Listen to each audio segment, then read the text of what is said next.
બટાકા વાળા ઉપમા જેને ખાવા હોય કોન્ટેક્ટ કર.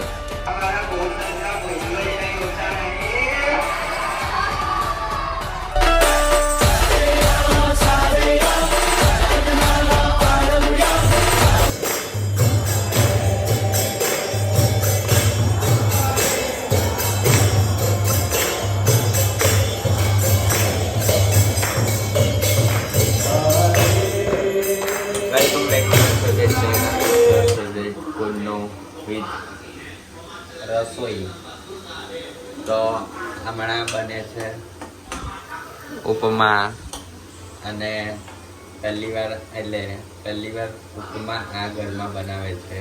બાકી એવું કહે છે કે મારા ઘરે બહુ બધી વાર બનાવ્યા છે અને બધા આંગળી ચાટતા રહી ગયા. એવું નહીં બોલ્યું પણ મેં તો ચમચીથી કહું છું.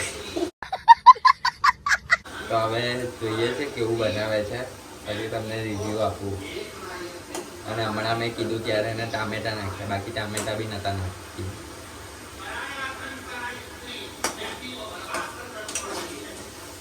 ખાઈને પછી કહું બાકી બનેલું.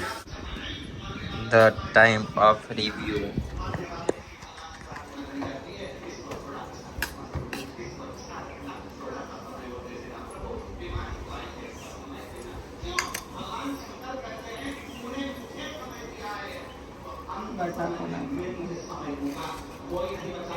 પહેલા મને બટાકો આવ્યો. ટેસ્ટ સારો છે પણ બટાકા કાચા છે. બટાકા કોણ નાખે ઉપમામાં? મેં કીધું તો મને એવું કે તમે ખાધા હશે બટાકા વાળા ઉપમા એટલે મેં ત્યાં એક્સપેરિમેન્ટ કર્યો તમારા માટે. બાકી મેં નહીં નાખતી અને મેં સાંભળ્યું બી નહીં કે ઉપમામાં કોઈ બટાકા નાખે. આ બટાકા કાઢીને ખાવું પડશે.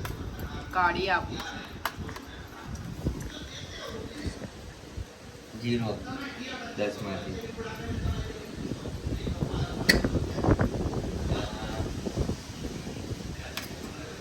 7 out of 10. 7 out of 10. So guys, બટાકા વાળા ઉપમા જોઈને ખાવા હોય કોન્ટેક્ટ કર. બટાકા upma new recipe in the Vadodara, in my house. એ ને એ તમારા માટે જ બને, બધા માટે.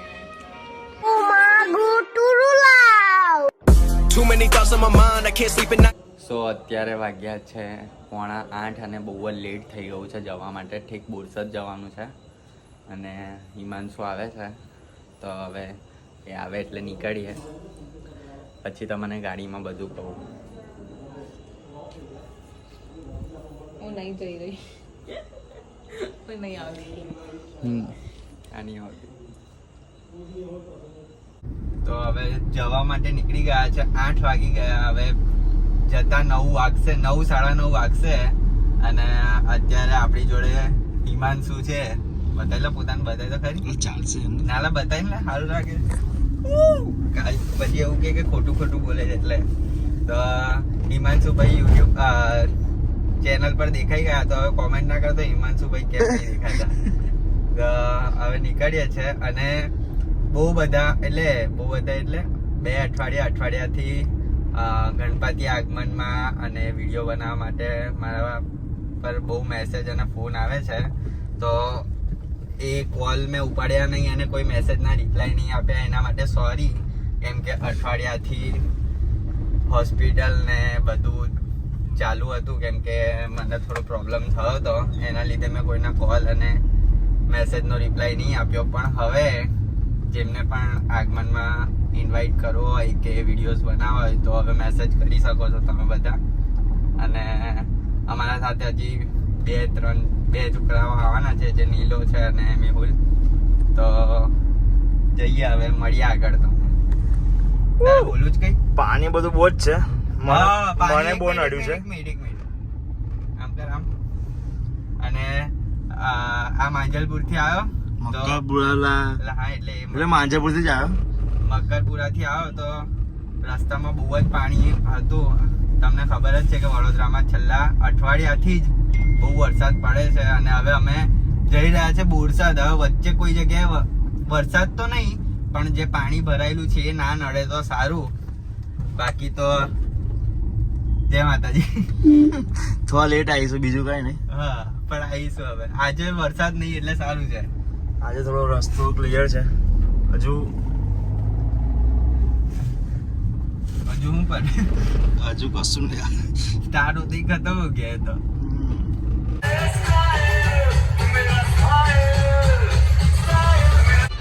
બોલો ગજાનન ગણપતિ મહારાજ કી. ગણપતિ બાપ્પા, ગણપતિ બાપ્પા. સૌથી પહેલા તો બ્રાહ્મણ વાળા ફ્રેન્ડ ગ્રુપને અને બિગ માઇન્ડ ટીમ વાળા છે એમને મને અહીંયા ઇન્વાઇટ કર્યો છે, એના માટે થેન્ક યુ સો મચ. અને હું પહેલી વાર બોરસદ આવ્યો છું, તો બોરસદની પબ્લિક માટે મને એક ડાયલોગ થઈ જાય. તૈયાર છો ને? તો પહેલા બોલું કે નામ ખબર છે બધાને મારું? કઈ નહીં, ડાયલોગ બોલું પછી કહેજો. ખોટી સડી કે ખોટી બબાલ કરવાના અહીંયા કોઈ જ લોચા નહીં. કે ખોટી સડી કે ખોટી બબાલ કરવાના અહીંયા કોઈ જ લોચા નહીં. તો તને તારા ભાઈચારા પર કમેન્ટ હોય ને તો આવી જશે. અમારા બોરસદના ભાઈઓ કઈ ઓછા નહીં. હવે ઓળખ્યો ને?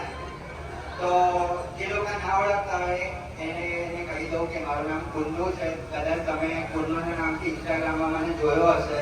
મારું નામ કૃણાલ ગોહિલ છે.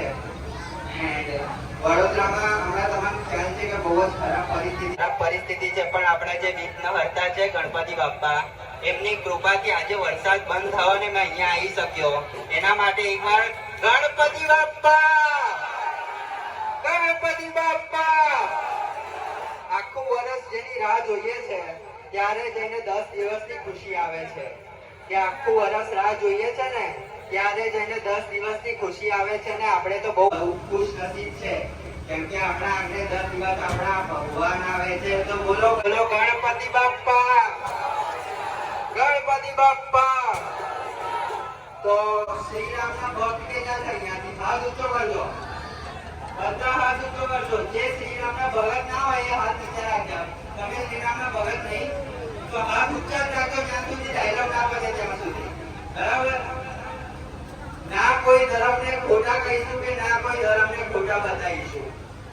કે ના કોઈ ધર્મને ખોટા કહીશું કે ના કોઈ ધર્મને ખોટા બતાવીશું. અમે તો હિન્દુ છે સાહેબ. કોણ? અમે તો હિન્દુ છે સાહેબ. મળતા ધર્મ સુધી શ્રી રામના નારા લગાવીશું. બોલો જય શ્રી રામ.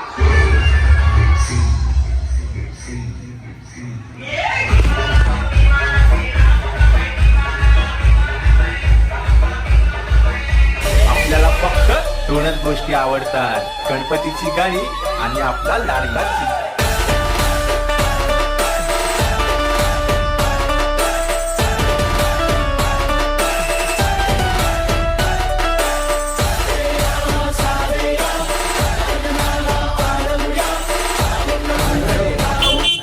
આ જે છે એ હિમાંશુનો ભાણિયો અહીંયા બોરસદમાં જ છે. તો હવે અમને છોડાઈને અહીંયા લાવે છે ગાડી આગળ. કંઈ કહીશ મારા બ્લોગમાં? બસ કઈ નહીં, આવું ને આવું કામ કરતા રહો, આગળ વધતા રહો, બીજું શું. થેન્ક યુ ભાઈ. ઓકે, સેવા એ જ પ્રભુ સેવા. આફ્ટર ગણપતિ.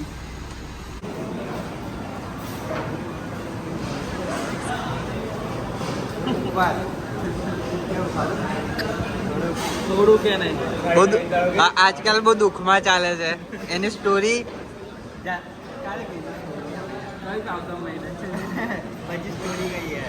રાહ જોતી હતી ખાવા માટે ને પોતે ખાઈ કરે છે. ખાય જાડી. મેં કઈ જાડી તો અત્યારે વાગ્યા છે 1 અને અત્યારે હું ઘરે આવ્યો છું.